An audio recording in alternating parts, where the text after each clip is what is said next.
ప్రభువైన యేసుక్రీస్తు మధుర నామంలో మీ అందరికీ ఉదయకాలపు శుభములు తెలియచేస్తూ ఉన్నానండి. ఈరోజు దేవుని వాగ్దానం నిర్గమకాండం 33వ అధ్యాయం 14 నా సన్నిధి నీకు తోడుగా వచ్చు.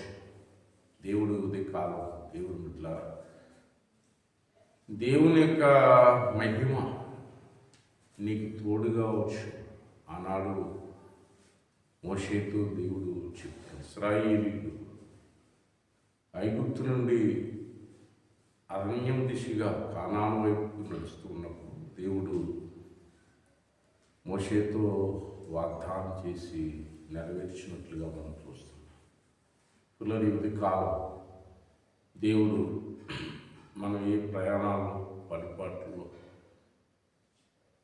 మన బిడ్డలు వారి భవిష్యత్తు విషయంలో కార్యాలు జరిగేటట్లు వరకు కూడా దేవుడు తన యొక్క సన్నిధిని, తన మహిమను మన మీద అనుగ్రహించి, ఆనాడు ఇశ్రాయేలు ఎలాగైతే పాలు తీరిన ప్రవహించే దేశమైన కానాను దేశంలో వారు స్వతంత్రించుకున్నారు, అలాగే దేవుడు మన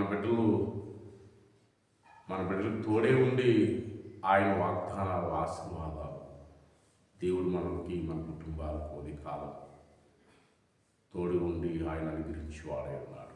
దేవుడు కొద్ది మాటలు దీవించుదాకా ఆమె ప్రార్థన చేసుకున్నాం. మహాపరిశుద్ధుడైన తండ్రి, నీకు వందనాలు. నా సన్నిధి మీకు తోడుగా ఉంటాను ప్రభు వాగ్దానం చేసావు తండ్రి అన్నాడు. మోషే ఇశ్రాయేలుకి ఎలాగైతే నువ్వు తోడుగా నడిపించావు ఆయన ఇది కాలం బిడ్డలు స్కూల్కి, కాలేజీకి, డ్యూటీకి, పట్టుబాటుకి వెళ్తున్న బిడ్డలందరికీ నీ సన్నిధి తోడుగా ఉంచి అన్నాడు. ఇశ్రాయేలు నీ యొక్క వాగ్దాన ఫలము అనుభవించినట్లుగా ఆయన ఆశీర్వాదాలు పొందుకున్నట్లుగా ప్రార్థన ఎక్కువిస్తున్నటువంటి వారిని, వారి కుటుంబాలు ఈ ఆశీర్వాదంతో నడిపించి మహిమ తెచ్చుకోమని యేసు నామమున ప్రార్థన చేసి వేడుకుంటున్నాను మా పరమ తండ్రి. Amen. My God bless you. దేవుని దీవించి ఆశీర్వదించుగాక. ఆమేన్.